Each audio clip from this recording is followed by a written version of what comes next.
Most welcome. Good evening, sir. So we are continuing a discussion. Yogena chittasya padena vacham malam sharirasya cha vaidyakena yopakurutam pravaram muninam patanjalim pranchaliranatosmi stuve patanjalim vyasam shankaram cha munitrayam kartra sutrasya bhashyasya kramad vivaranasya cha. We have started the Vibhuti Pada. As I mentioned in my previous class, this is part of the discussion on Ashtanga Yoga, the 8 limbs of yoga, which constitute the very essence of Patanjali's yoga system. And in the Sadhana Pada, we discussed 5 limbs. It's called Anga. Ashtanga means 8 limbs, 8 disciplines which constitutes yoga practice. And the ultimate purpose of this yoga practice was declared by Patanjali in the Samadhi Pada, Yogaha, Chitta Vritti Nirodha, etc. Now, I mentioned this earlier. In the popular versions of the printed texts of Yoga Sutras, you can find the chronology of the chapters. First is Samadhi Pada, then Sadhana Pada, then Vibhuti Pada and Kaivalya Pada, the 4th one. That is first Samadhi. Samadhi is very generally, in a very general sweeping translation, is concentration, but Samadhi is much more than concentration, as we are going to find out. And the reason why Patanjali, the popular versions begin with Samadhi Pada, the reason is, according to traditional scholars, Patanjali wanted to give an idea as to what we are planning, what we are striving to achieve, which is declared in the Samadhi Pada. The Chitta Nirodha, that is yoga, that's what we are going to achieve. So, the fundamental goals of yoga practice are declared in the first few sutras of Samadhi Pada, which is the first section in the popular versions of the printed text.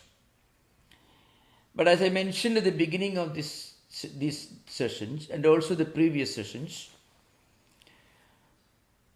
the first few sutras of Samadhi Pada not only give us an idea of the ultimate goal of yoga practice, but also some of the definitions. What is vritti, etc. What is chitta, all these are explained there in the Samadhi Pada, first few sutras. But in the normal practice, first we give importance to the practical disciplines, and then the results, and then Samadhi, which is the way for liberation, and eventually Kaivalya, that is liberation, the 4th Pada. So we decided to begin our discussion with the first few sutras of Samadhi Pada, because that gives an idea of the ultimate goal that we are striving to achieve. And some of the definitions, fundamental definitions of yoga, of the terms used in the yoga psychology. First, almost 14-15 sutras. And then we actually began with the first sutra of Sadhana Pada, which is a definition of Kriya Yoga, which is the kindergarten. That's how, and that's where you begin your yoga life. That is a kindergarten. That's the alphabet. Kriya Yoga that we discussed. And then in the Sadhanapada, towards the end of Sadhanapada, you can find Patanjali is discussing Pratyahara, which is the fifth discipline. Yama, Niyama, Asana, Pranayama, Pratyahara. These 5 limbs of Ashtanga Yoga are described in the later part of the Sadhanapada that we already completed. And in the next chapter, the Vibhudipada, Patanjali is explaining the 6th, 7th and 8th angas of Ashtanga Yoga, that is Dharana, Dhyana and Samadhi. Now one may ask this question, the Dharana, Dhyana and Samadhi, in what way are they related to Vibhudipada? You know the word Vibhudi. Vibhudi can have different meanings. See, sometimes we say the Vibhudis of an incarnation, the Vibhudis of God, the attributes, the characteristics. Vibhudi also could mean expansion of consciousness. You know, as we ascend towards higher regions of yoga practice, we leave behind the moral and ethical and then the physical, and eventually we concentrate on some of the higher spiritual powers that automatically come to the practitioner of yoga. So that's why the word powers is the word frequently used in translating Vibhudi. In a way it is correct, but it is much more than powers. Our mind, our awareness or our consciousness of the mind expands. It takes an ascent. It progresses. So in that sense, Vibhudi is a correct expression. So I shall try to conclude the Pratyahara section. I mean the last few the sutras of Sadhanapada by introducing Vajaspati's, Vijnana Bhikshu. Vijnana Bhikshu is the author of Yoga Vartikam. Vijnana Bhikshu's own words. So he says, Uktani Panja Bahirangani Sadhanani Dharana Vaktavya. This is how Vijnana Bhikshu begins his commentary on Vibhudipada. So far, we have already discussed the external means of yoga. What are the external means of yoga? Yama, Niyama, Asana, Pranayama, Pratyahara. They constitute the external means. See, when you reach Pranayama level, when you reach Pratyahara, you already go beyond the physical. But Pratyahara itself is an advanced state, because after being established in Pranayama, you are trying to take your focus away from all external objects. So he says Bahirangani. These are all external, the 5 external means of yoga, already discussed. Dharana Vaktavya. Now we are going to discuss Dharana.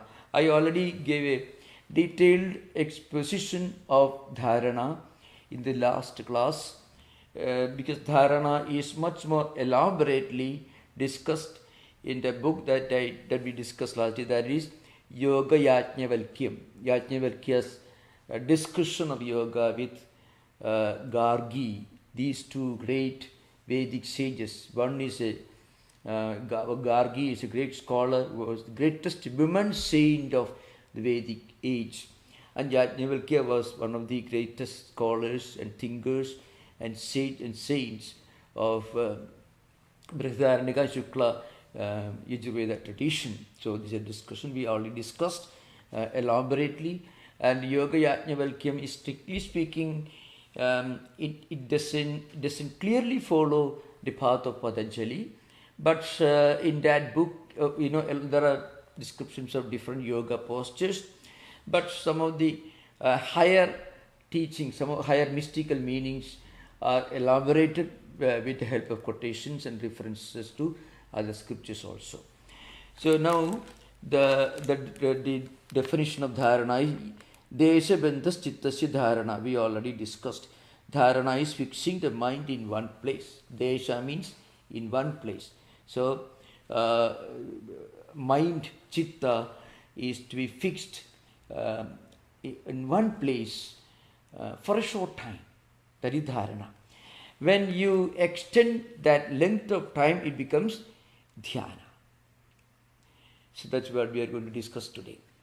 So, of course, Vijnana Bhikshu gives an idea of the Nabhi Chakre, Hridaya Pundarige, Murdhini, Jyotishi, Nasigagre, Jikhvagre, Itivamadishu, Deseshu, Bhaheva Vishe Chittasya, Vrittimatrena Bandhiri Dharana. So, he gives an idea of where to focus our mind on in dharana. That is desha. That is fixing the mind in one place. One place means one place in the body structure. Remember, it is not a physical body, so that should be understood clearly. So in the Tantra tradition, in that huge, well described, well structured tradition, there are certain spots in the physical body explained, but they are not exactly physical parts. Some of them are related to human consciousness, linked to memory. So, the mean dharana is fixing the mind through modification to places such as navel circle, that is Nabhi Chakra, heart lotus. Now remember, this navel circle we can understand, but heart lotus at the center of our being. Imagine there is a lotus. So meditation is closely linked to imagination. Imagination, visualization plays a very important role in meditation, in all spiritual disciplines, in all traditions you find. When you think of Jesus as the eternal, transcendental, celestial bridegroom, you are actually visualizing, using the imagination of a spiritual personality in the context of human life relations. But that kind of, or looking upon God as Father or Mother and so on. Of course, in Hindu tradition there are 9 ways, Navadha Bhakti, 9 different ways of visualization or imagination in the devotional philosophy. So I'm not going to those details. I have discussed this in many other lectures on this platform, not on Yoga Sutra, but Sunday lectures. So this visualization is important. But visualization, we should be very careful as one drawback. Our mind should be ready for correct visualization, correct imagination. So mind is ready for this by practicing the previous 5 disciplines. That is Yama, Niyama, Asana, Pranayama, Pratyahara.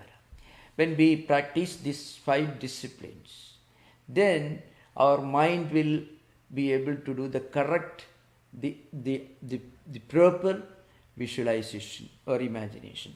That's why you have to imagine focusing your mind on navel circle, heart lotus, the shining center of the head, Murdhini, Jyotishi. Jyotishi is an adjective to the word Murdhini, means there is a shining, effulgent center of the head.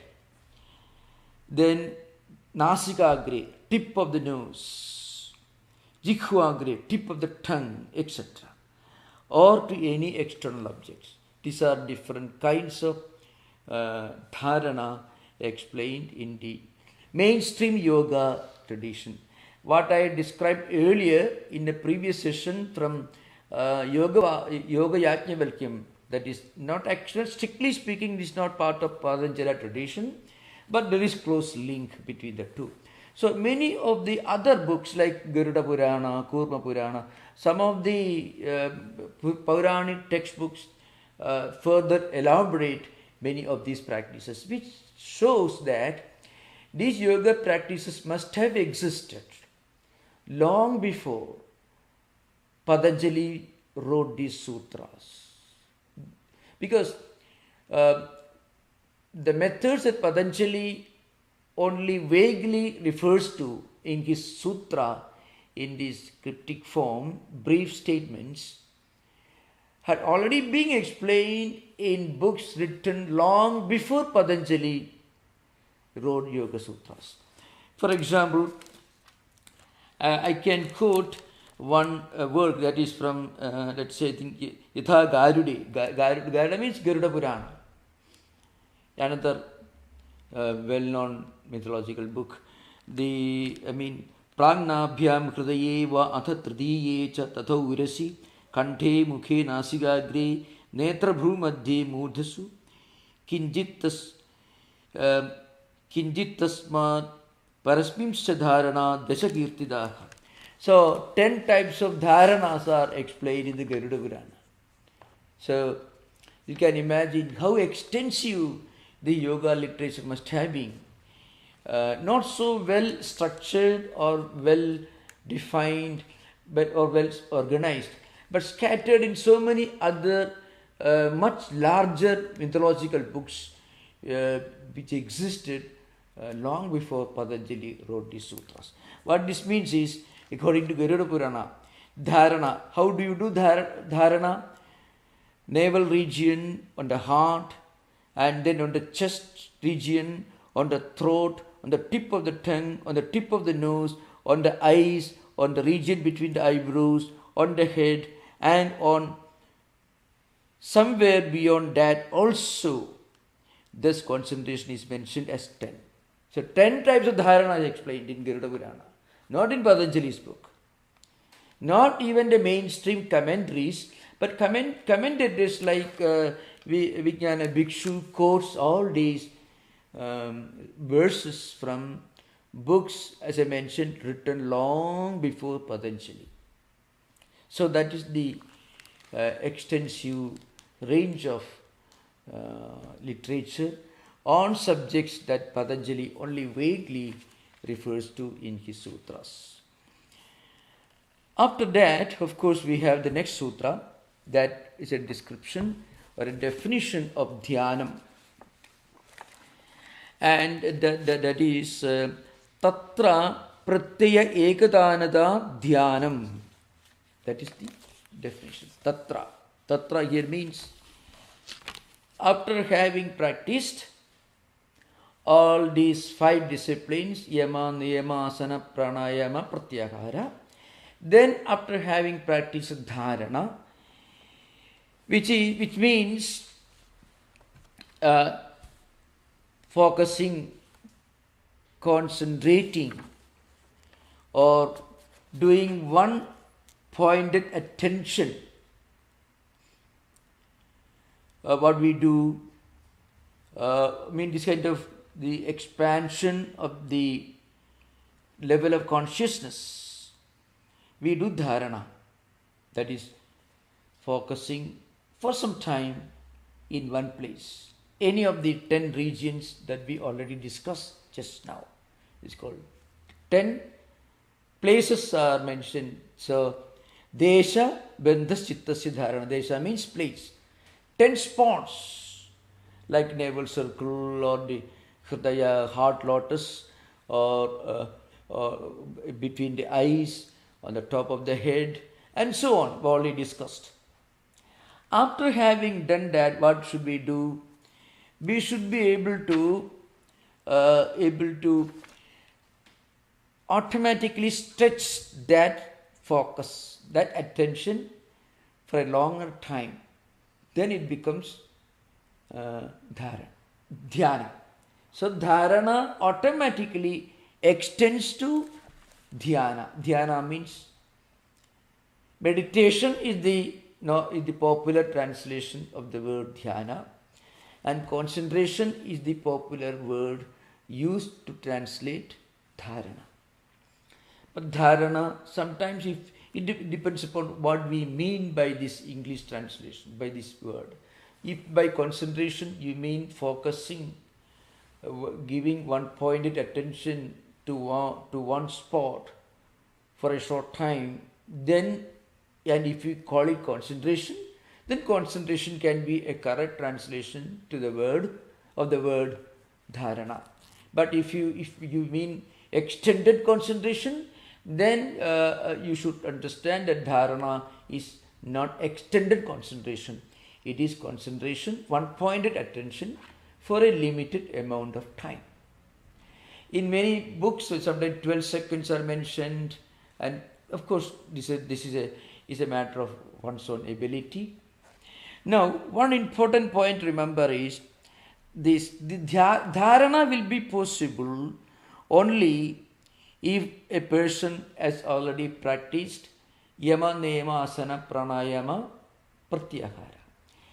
And again, dhyana will be possible only if a person has already established himself in these 6 disciplines, that is pratyahara and dharana. So you will be able to fully focus your mind on something at your will, on something in which you are not necessarily interested particularly, but at your will. It's possible only if we have already trained our mind through these earlier disciplines, yama, niyama, asana, pranayama, etc.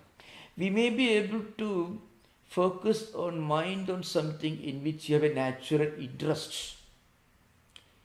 That can happen to anyone. But there, we don't have the freedom.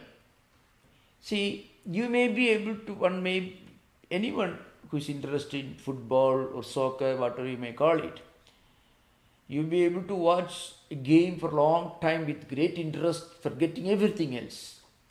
But there you are able to concentrate, almost like some kind of a dhyana, meditation, true. But really it is not dhyana. Why?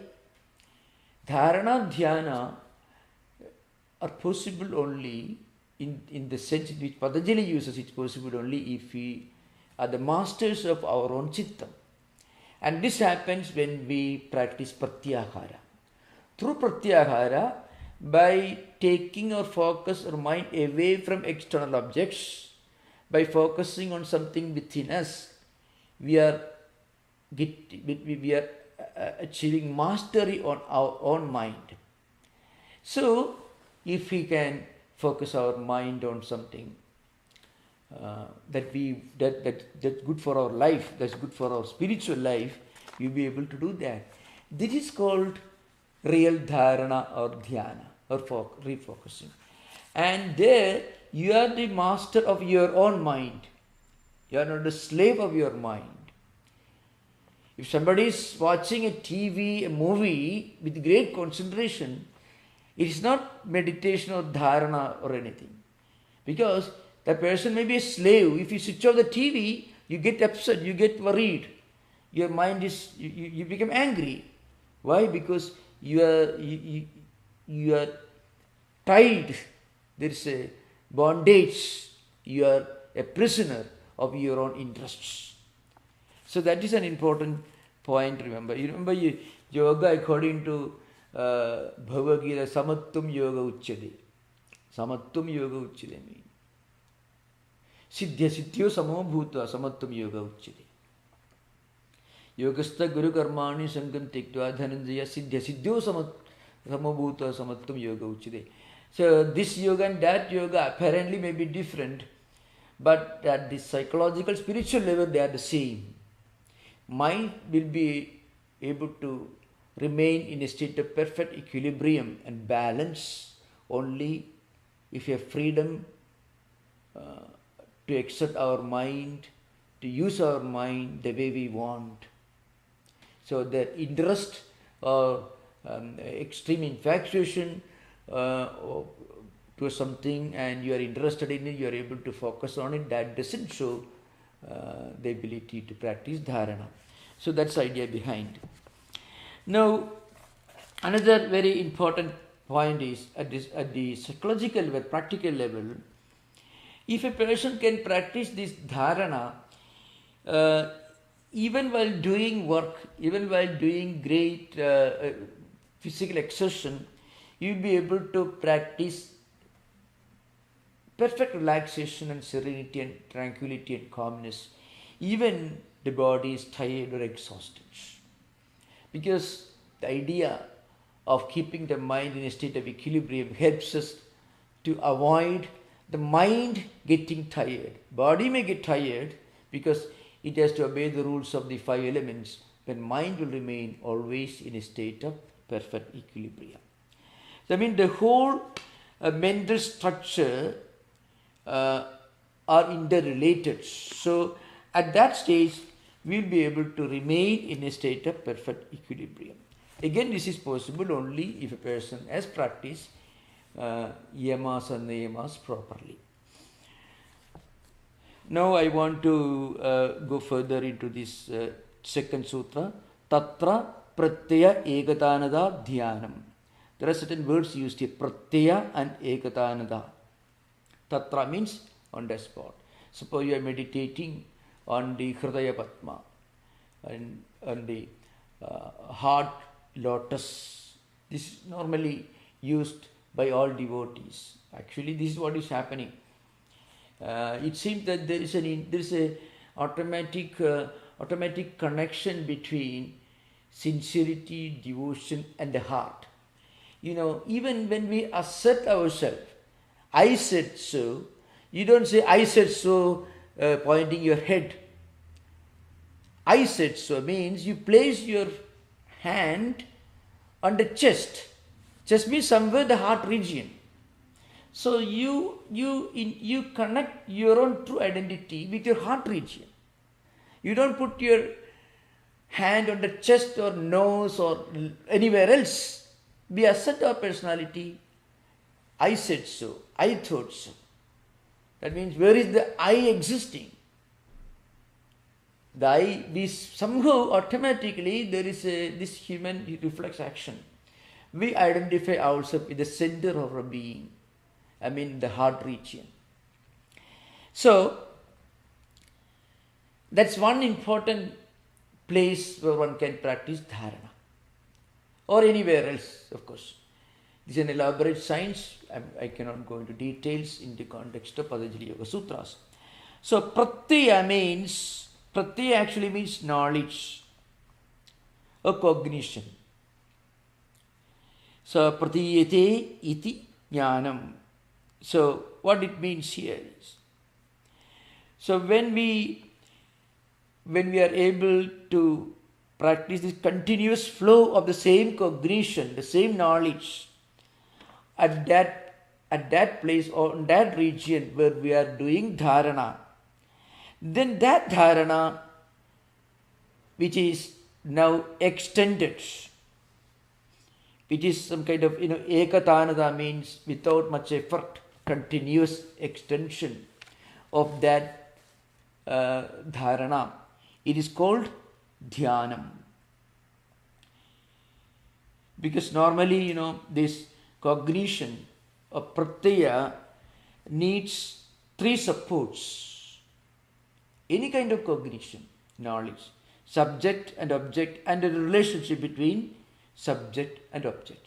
So subject is needed, an object is needed, and the relationship between them. These are, it means, that is in the context of dhyana called dhyata, the one who meditates, and what he meditates upon, that is the object, and the relationship between the meditator and the object on which he meditates. Sometimes we call it jnatru, jneya and jnanam, or grihitru, grahya and grahana.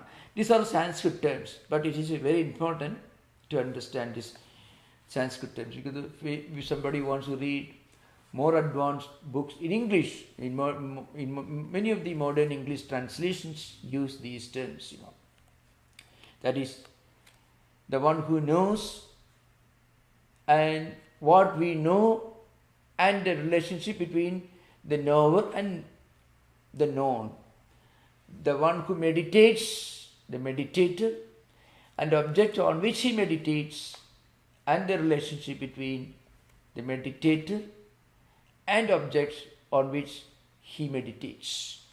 So these three, they are called alambanas in Sanskrit, or supports are needed. Now, an experience in which any one of these missing cannot be called pratyaya. So that's the real meaning of pratyaya, which is part of the sutra here. Now, in Samadhi, only in Samadhi, the subject and object get completely fused. One merges with the other. And the resulting experience is called Samadhi Prajna. It is not knowledge, but it is actually the result of a higher enlightenment. That we will discuss when that subject is discussed, when the topic comes up. Next word is Ekatanada.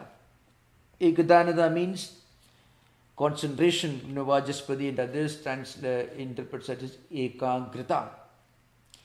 It means singleness of extension. I mean stretching, spreading beyond. That means that dharana extends, it spreads continuously. That dharana continues, then becomes dhyana. When this dhyanam also reaches its highest fruition, then it is called Samadhi. The Samadhi definition is Tadeva artha martha nirbhasam surupa shunyam iva samadhi. This is the definition. That is third sutra. This dhyanam, this meditation itself, when it completely takes the form of the object on which you meditate, I mean the subject assumes the form of the object that he meditates on, when it exists only in the form of that awareness of the object on which he meditates, then what happens is, that is called Samadhi. So dhyata and dhyanam, they almost disappear. Only dheya vastu, only the object on which you meditate alone exists. Sometimes called dheya matra chittavritti. Only the object alone meditates. And the next sutra is Trayamegatra Samyamaha. These three together in one place is called Samyama. I will of course explain this further, of course. So Dharana, Dhyana and Samadhi. These three together is called Samyama. And of course you can find many ancient books saying that if you can practice Samyama, then you can, if you can practice Samyama on a spot on the human body, suppose a person has sickness, pain on one part of the body, if you practice Samyama, that pain can be removed. But with that, because the Samyama brings in an element of supra-physical, some kind of a transcendental element into play, and that helps you to remedy even an illness. So you can find this mentioned in the lives of many great spiritual persons, mystics and so on. For Patanjali, you should forgive Patanjali. He won't agree with you if you tell him that's a miracle. The moment you use the word miracle, immediately you are bringing an extra element. You believe in that. But I want to explain to you, you should accept it also. But Patanjali is a scientist. He's much more of a cutthroat scientist and rationalist than many modern people. See, he puts everything in the language of reason and logic and science. That's an interesting thing. And so suppose you read in books and Hindu mythology is full of such stories. Buddhism also, Christianity also, you can find mystics, they are curing diseases and bringing relief to sick people.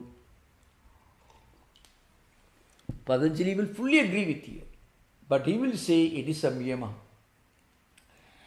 Did they practice the Yama, Niyama, Asana, Pranayama, etc.? Somebody may ask this question. Well, any sincere, pure, religious person in any tradition who practices devotion to a higher divine reality naturally develops what we now call yamas and niyamas. Yamas and niyamas are not discipline that could be practiced only by a follower of Patanjali. Yamas and niyamas are the name that we use to certain human qualities, certain qualities of the mind that every sincere spiritual seeker will automatically develop, whether that person has read Patanjali or not. That's why it's so scientific. That's what Patanjali. Suppose there is a great mystic in Spain is Saint Peter of Extremadura, and he was supposed to be a patron. To be a great helper to Saint Teresa of Avila, who gave her protection. Saint Peter of Alcantara, that's the name. I had the privilege to go to his monastery. It was a tiny monastery in Extremadura. They say in those days, when he lived in the 16th century, it was the tiniest monastery in the world. Small place, and he lived in a place where he could hardly sit or stretch his body. And he was a tall man for those times, and it was a tiny cell where he could hardly stretch his body. And for years he stayed there without sleeping. On a bed, he just relaxed, putting his head on some kind of a wooden piece extended to the wall. And it is said he came out very rarely, and he didn't look at anybody, and he went on praying all the time. Now, and it was believed that he could touch somebody, he could pray for somebody, immediately that person will be benefited. And this you find in the lives of many hundreds of great saints and sages in Hindu tradition, Vedantic tradition, and also in Buddhist tradition, Jewish tradition. You find this idea. Now, where does this power come from? Patanjali says it is Samyama. Now, what is Samyama? Samyama is the natural ability of a person. It comes to him automatically because his level of awareness takes an ascent by practicing Dharana, Dhyana. His level of consciousness takes an ascent, reaches a higher region. And he is able to do that because he has practiced this Yama, Niyama, Asana, Pranayama, Pratyahara. Then only you can do Dharana. And if you have done Dharana, then only you can do Dhyana. And this man living in a tiny hole, meditating on God or Christ, he could do that because he had automatically developed this Yamasan, Niyamasan, etc. All these qualities. Remember. So, when you develop those qualities, then you develop this power, the mind. It is pure reason, pure logic, pure science. Just as there are many things happening in a laboratory, there could many things be happening in our mind also. Mind also can assume, can accumulate, can achieve great powers of concentration, powers that we normally do not associate in the normal human interactions, because mind is so scattered, so distracted, it's not able to practice in dharana. So it is said that, for example, dharana, dhyana, samadhi, which constitutes samyama. If a person reaches samyama, he can see his own past life cycles, and he can achieve whatever he wants by focusing his chitta, his mind on something. So you can read about Buddha's stories, Buddha's 543 life cycles in Jataka tales you find. So his mind became so pure, so he became aware of his previous life cycles. When he became aware, all the memories and samskaras came up and he de-identified. He refused to identify with any of them, so they just disappeared once for all. And that's why he got Samadhi. This is the idea behind. That's why you have to remember, many of the early commentators, some at least, quite some of the most prominent early commentators and practitioners of yoga were Buddhist, Mahayana Buddhist. Yogacara system got that name because Vasubandhu, Chandrakirti, Asanga, Dingnaga, many of them, they were belonging to Mahayana system. We just got this Yogacara and Shunyavada. The Yogacara system got that name because many of these Buddhist monks were great practitioners of yoga tradition, Patanjali's yoga tradition. So that's the idea behind. So that is the meaning of this, the third sutra. That is, Tadeva Arthamatra Nirbhasam Surupa Shunyam Iva Samadhi. So what it means is that the spiritual seeker, when he completely transcends, when he is able to outgrow all forms, and only when only essence alone remains, then what happens is all the surupa, all the external things completely disappear. Then it is called Samadhi.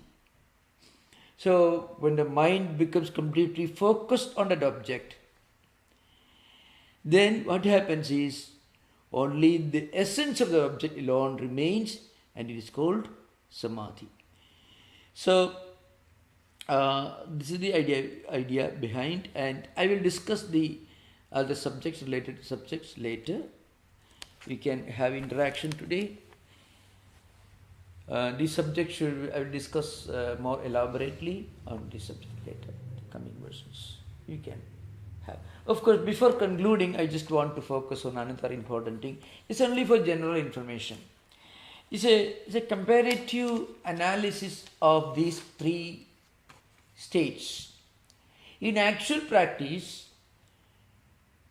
pratyahara enables a person to practice Dharana, Pratyahara, the fifth. And when somebody gets established in Dharana, is able to extend the Ekatanata, stretch further in the Dharana, becomes Dhyana, and the natural ultimate destination of this practice is Samadhi. Now, from the standpoint of cognition, there are differences because it's in ascending order. At the lowest level of the Samyama is Dharana, at the highest level there is Samadhi. At the Dharana level,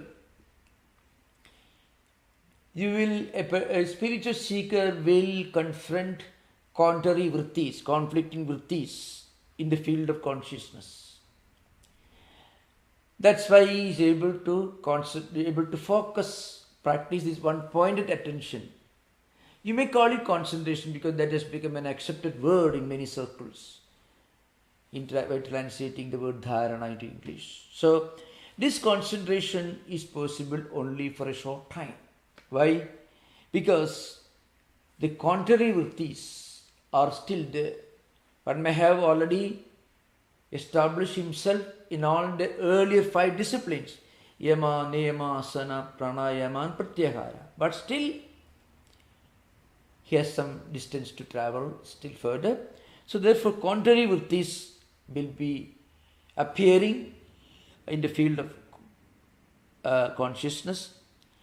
And then, these pratyayas, the different cognitions, come one after another. That's why when you try to practice this dharana, a number of memories, imageries, thought currents will come. So let us say what is dharana to begin with. Normally, when the beginners, not just beginners, but those who have already practiced for some years, they're trying to concentrate, meditate in a temple or a church or any place of worship or wherever, or maybe in a meditation session. What they're actually doing is not dhyanam or meditation. What they're actually doing is concentration, that is dharana. That should be understood. So that is what dharana actually is. In many of the transcendental meditation, it is transcendental concentration actually. It is dharana only. Because to become dhyana, that should be lengthened for a long time. And dhyana will produce its own natural effects on the person's personality. If a person really reaches dhyana, then he will go further to samadhi. But the majority of very sincere spiritual seekers will normally remain at the level of dharana, which itself is very good. That's why it is said at the time of meditation you will have to face a number of contrary vrittis. That's why a symbol is kept in front of you, some kind of soothing music is played behind. So people use different colors of flowers, lights, some background music and so on. It's all attempt to reduce the contrary vrittis, conflicting thought currents coming one after another in a procession. So when that happens, you should try to focus on something for a short time. For that, these different methods to help you to practice one-pointed attention will be helpful. Again, confused thinking will come. Subject, object and knowledge of different things will come. That's why when we practice so-called meditation, dhyana, sometimes we think of what we have to do tomorrow. Suddenly, and when we practice this dharana, we call meditation, what we normally call meditation, though it's not meditation, it's only concentration, dharana, which itself is a great thing to practice. After doing that, you get a great relief, no doubt. But while doing it, you may face a lot of conflicts. Suddenly, one may remember a responsibility to be immediately done, or some kind of deadline to be met. Something that you forgot, suddenly you may remember. You are at the time of dharana only. Because contrary vrittis are appearing, but they are much less than when you are already in your room. When you are sitting in a shrine, these thoughts will come. So that's why different vrittis, different conflicting thought currents, subject, objects, all will appear in dharana state. In dhyana state, what happens, vritti nirodha takes place, but not completely. Partial vritti nirodha will happen. That because vrittis are restrained. And the same cognitive experience is maintained for a long time. Same cognitive pratyaya, vritti, awareness, the same level of awareness is retained for a long time in dhyana. And the thinking becomes very clear. You may not remember something that you forgot in dhyana, but you'll remember something that you actually forgot in dharana. But we should remember dharana itself is certainly a very high state if a person has already established himself in the earlier 5 elements. But thinking becomes clear in dhyana state. And again, still, the dhyata, that is dhyatra, dhyeya, dhyana distinction means the meditator, the object of meditation, and the relationship between the two that is the act of meditation. This distinction will remain. And also, you will remember, I know this, this is something I know, all this will be there. But still, the thinking will be very clear, not muddled.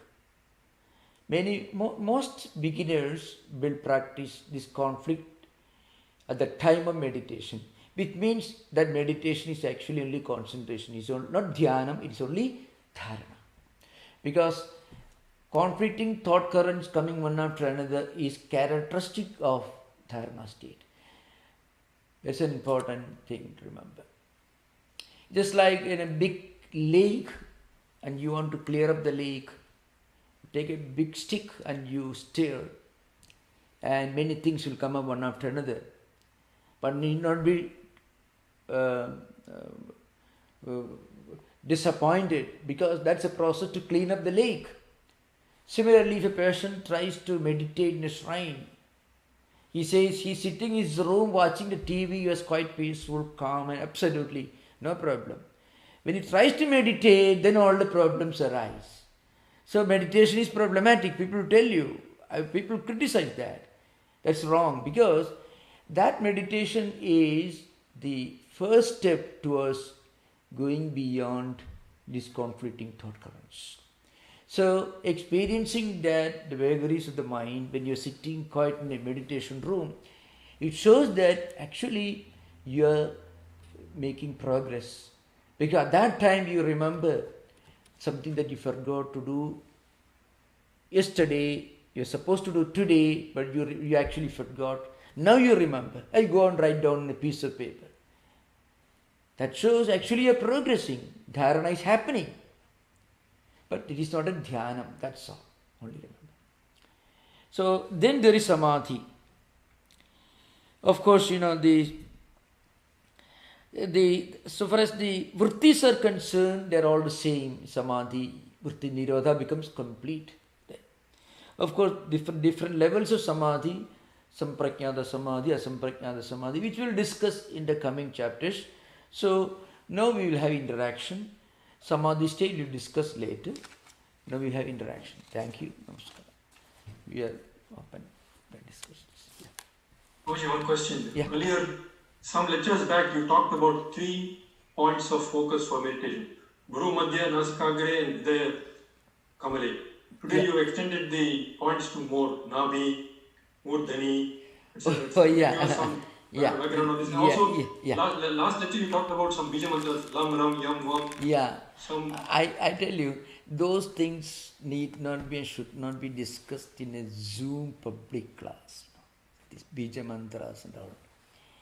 They are practiced only in the context of certain pujas and in dharana, which should be done more or less in a very formal, not informal context. Now I can only explain to you things which are normally practiced in public. That's all. So these bija mantras are that's not. Remember, I mentioned that's not in Patanjali's system.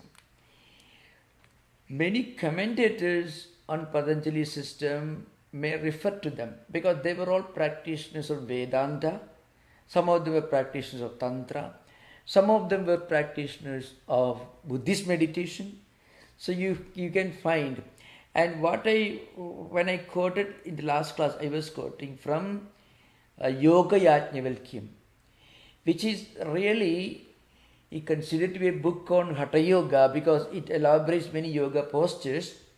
But in places it gives some very revealing descriptions of certain subjects like dharana, which is not fully in agreement with Patanjali's system, strictly speaking. We will discuss after the session is over. Sometime I can take up that subject. Now, Vyasa's commentary, it says, it is called fixing the mind, that is navel circle, the Nabhi chakra. Many of these terms, when I use the Sanskrit terms, used in Indian vernaculars, it becomes very clear to you. Navel circle is actually an attempt to translate Nabhi chakra. So Nabhi is a common thing, everyone knows. Okay. Navel circle, then heart lotus, Hridaya Puntarika. That's again, there is no lotus in our heart, the center of our being. I mentioned this during this session. You know, when you assert your personality, you place your hand on the chest. I said so. You don't say I said so. The place where we identify with our own personality is we place a palm on the middle, in the region where the heart is located. So there we imagine there is a lotus, an effulgent lotus, and that could be one. That's the easiest and most natural and most popular place for meditation, Dharana, and that is safest also. That's an important point, remember. So this is one. So Hridaya Pundarika. There is no lotus, only visualization. So in devotional philosophy, in devotional circles, you can, Bhagavata Purana is full of many stotras, hymns, devotional hymns, in which the devotees address the Lord, or you are sitting at the lotus of my heart. Because when you meditate the Lord sitting, being seated in your heart. So that is the simplest thing. Second one is, of course, the third one is Murdhini Jyotishi. And then the shining center on the forehead. That is not always recommended for the beginner. Either the region between the two eyebrows, that is one, or the region in the Bhumadhya, they are not recommended for the beginners, because that can, concentration on those spots can cause headache unless one is fully established in yamas, niyamas, pranayama, pratyahara, dharana. Means mind is completely pure. Shauja, santosha, swadhyaya. Shauja means internal purity and external purity. If one is fully established, there is no problem. Otherwise, it can create problem. According to some scholars, that is recommended only, Bhumadhya recommended only for Advaita Dhyana, meditating on the impersonal, attributeless Brahman. For that. For devotees, because the majority of spiritual seekers belong to the devotional tradition. They have a deity, they have a mantra, they have a concept of compassionate God. So it's always better, this lotus of the heart is the safest, the purest and most natural thing to meditate. So, Jikhvagre, Nasigagre, etc. Tip of the nose, tip of the tongue. That's how tip of the nose and tip of the tongue. This is normally not done by devotees, but maybe during Patanjali wrote all this, and the commentators also wrote long back. I'm quoting from Vyasa's commentary, this one. And then, of course, in the Yoga Vartikam, Yoga Bhashya Vartikam, Vijnana Bhikshu quotes from Garuda Purana, where he gives a list of 10 places to meditate, which I have already explained. You can replay again, you can understand. I mean, I have already explained, but I can repeat again once more if you want. Navel region, the heart, again, lotus of the heart, on the chest region, on the throat, on the tip of the tongue, the tip of the nose, on the eyes, the region between the eyebrows, on the head, and on somewhere beyond that also. So you can find all this in the Garuda Purana. It's not normally recommended except in the context of intimate initiation from teacher to student. Otherwise, it is not considered to be very safe. So, lotus of the heart is supposed to be the most prominent one. It is mentioned in all the devotional scriptures of the heart. The Lord sitting in the heart, that idea. So, lotus of the heart is the most natural, easiest. Here to those who were interested, Pragnabhyam Hridayeva Atha Tritiye cha Tadau Urasi Kanthe Mukhe Nasigagre Netra Bhumadhri Murdhasu Kinjit Tasma Parasmimscha Dharana Disakirtika, etc. So, some of these quotations I give to give an idea of the extent of Patanjali's system and the scientific rational background. All these should not be taken to be immediately to what we worked upon. Please understand. For practical spiritual seekers, the practical level, the best thing to do is to do dharana at the lotus of the heart. That is pure, that is totally safe, and that is very universal in all traditions. This idea. Yeah. You can find in many traditions, the Lord is sitting not on your head, on your heart. You find. So you can find. That's the hymns written in recent times, even in the context of Ramakrishna Vivekananda tradition, means Advaita tradition, also you can find this. Many of them Patanjali took from those times, and the commentators also, they accommodated all this from the practices prevailing during their times.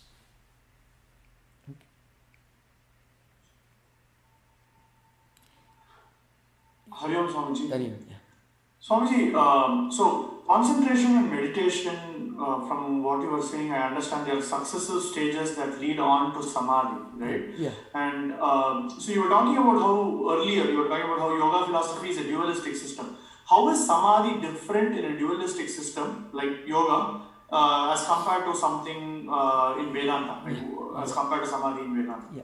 The Samadhi, as explained as the eighth anga, eighth step in the Ashtanga Yoga, is not the Samadhi that we understand in Advaita philosophy. Here Samadhi is a state by which you attain Chitta Vritti Nirodha, so that you will understand your true nature, your Purusha. But Prakriti remains there. Second point is, Patanjali system accepts Aneka Purusha Vada, means every individual has his own Purusha. That's an important thing. So, each individual has to practice his own discipline and attain his identity with Purusha. But Prakriti remains intact for others. The one person who reaches Samadhi may be able to attain yoga and attain his identity with Purusha. But Prakriti as a separate and second identity, second fundamental category, it exists all the time. So Patanjali system is completely dualistic. This idea behind. In Advaita, to make the picture more clear, in Advaita, the second category we call Jagat or Maya.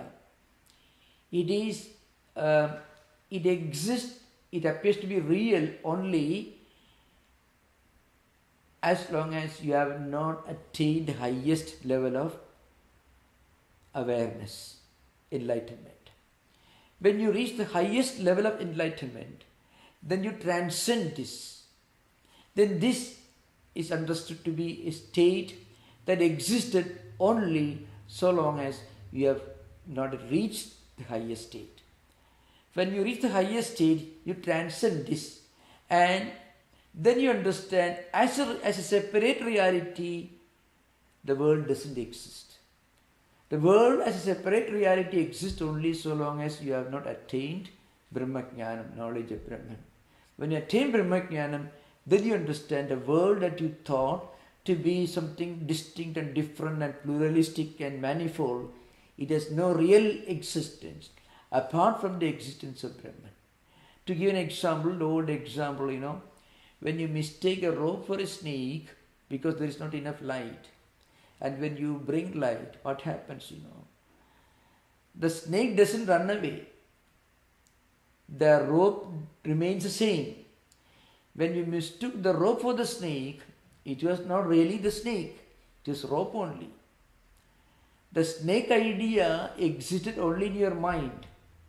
When you bring light, what you earlier mistook to be the snake is now recognized to be what actually it is, that is a rope.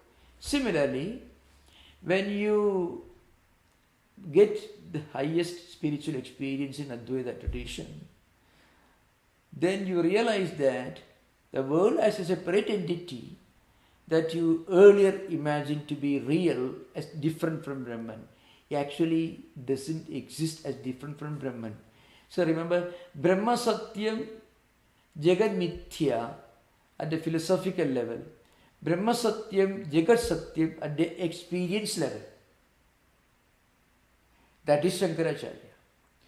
So, in the Brahma Sutra Bhashya and to the end of the Chatursutri, that's how he concludes Chatursutri Bhashya. What you mistook to be the world is now understood to be non-distinct and non-different from Brahman. What you mistook earlier to be the snake is now recognized to be the rope only. There is no snake in the room.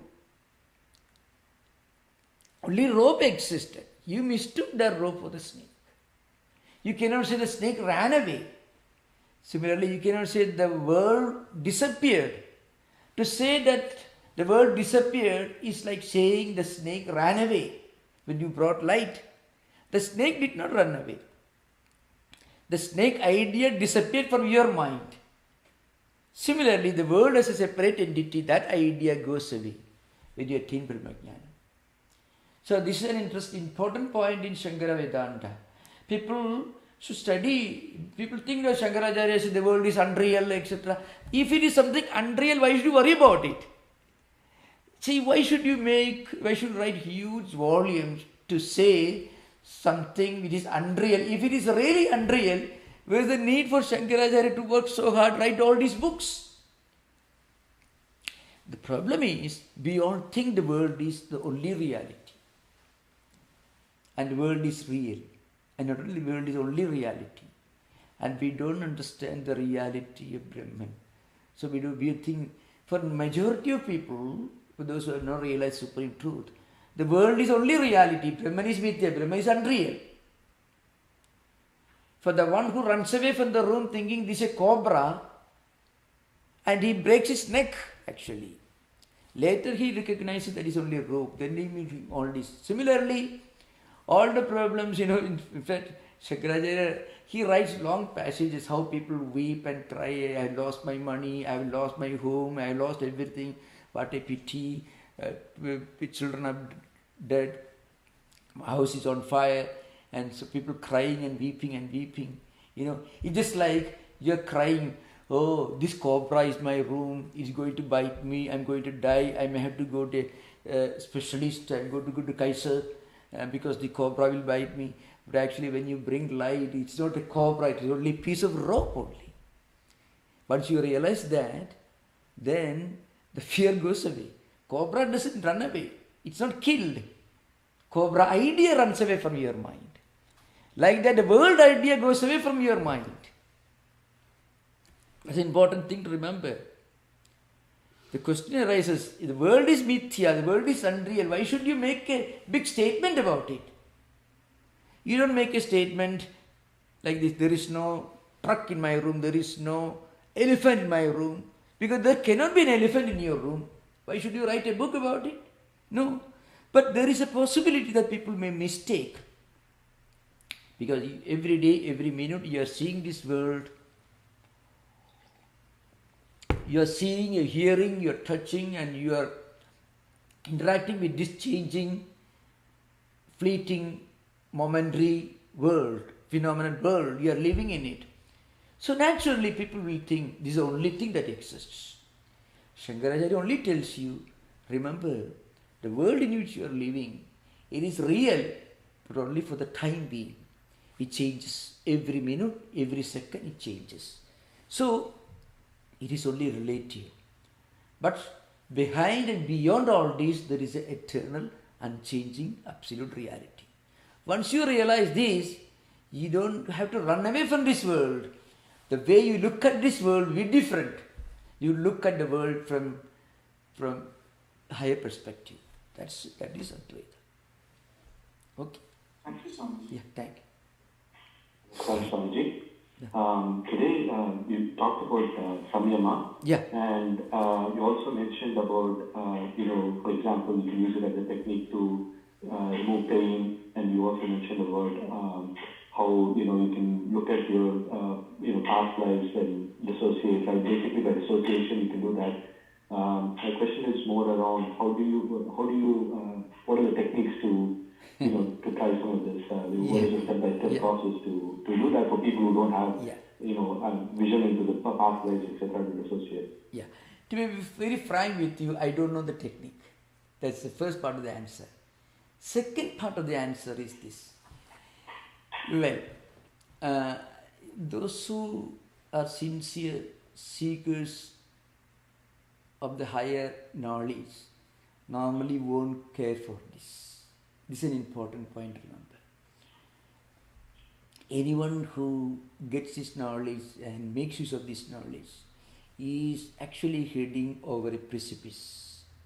Is actually walking into a trap and will be lost once for all.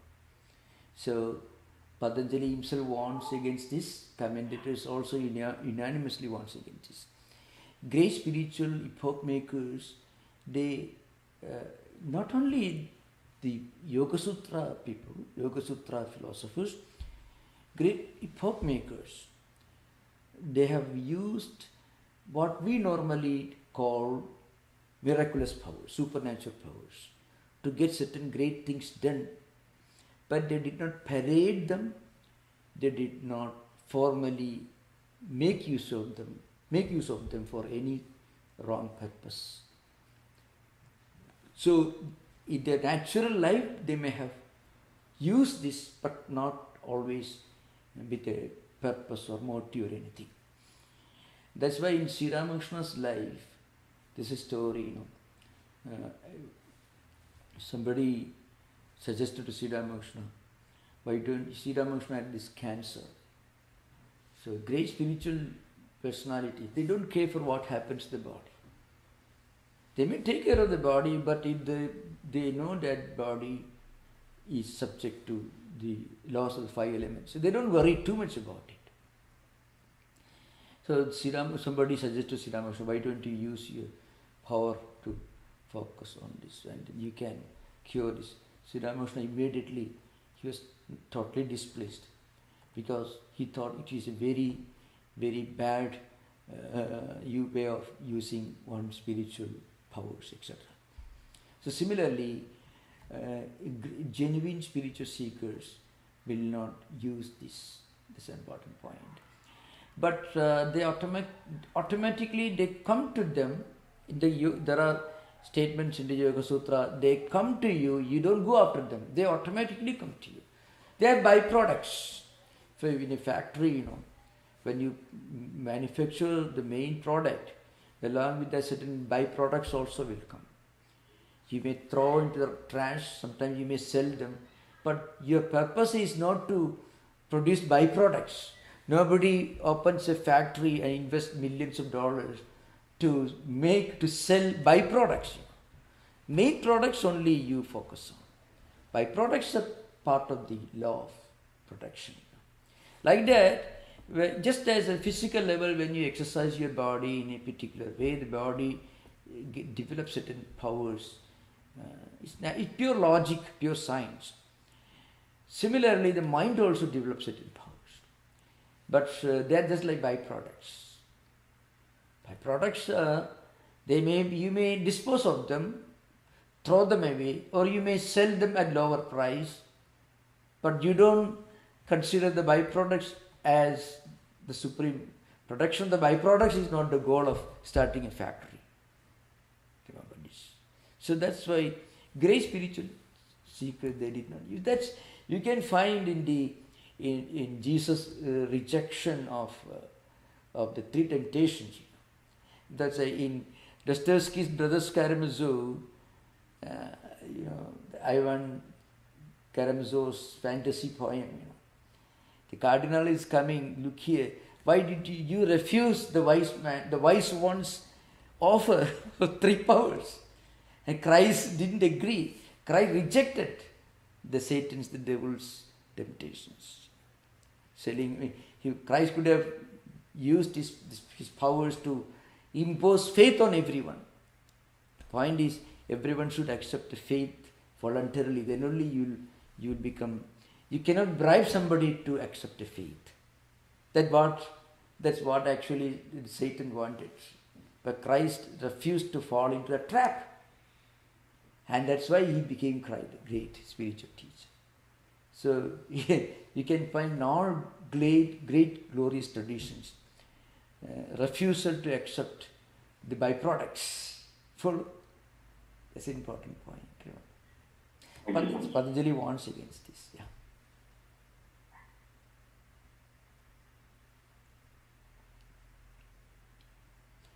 So thank you for those questions. So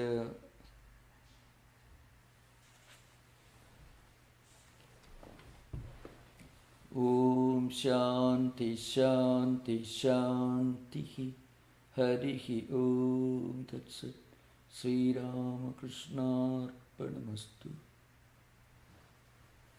The recording has stopped. Namaskar.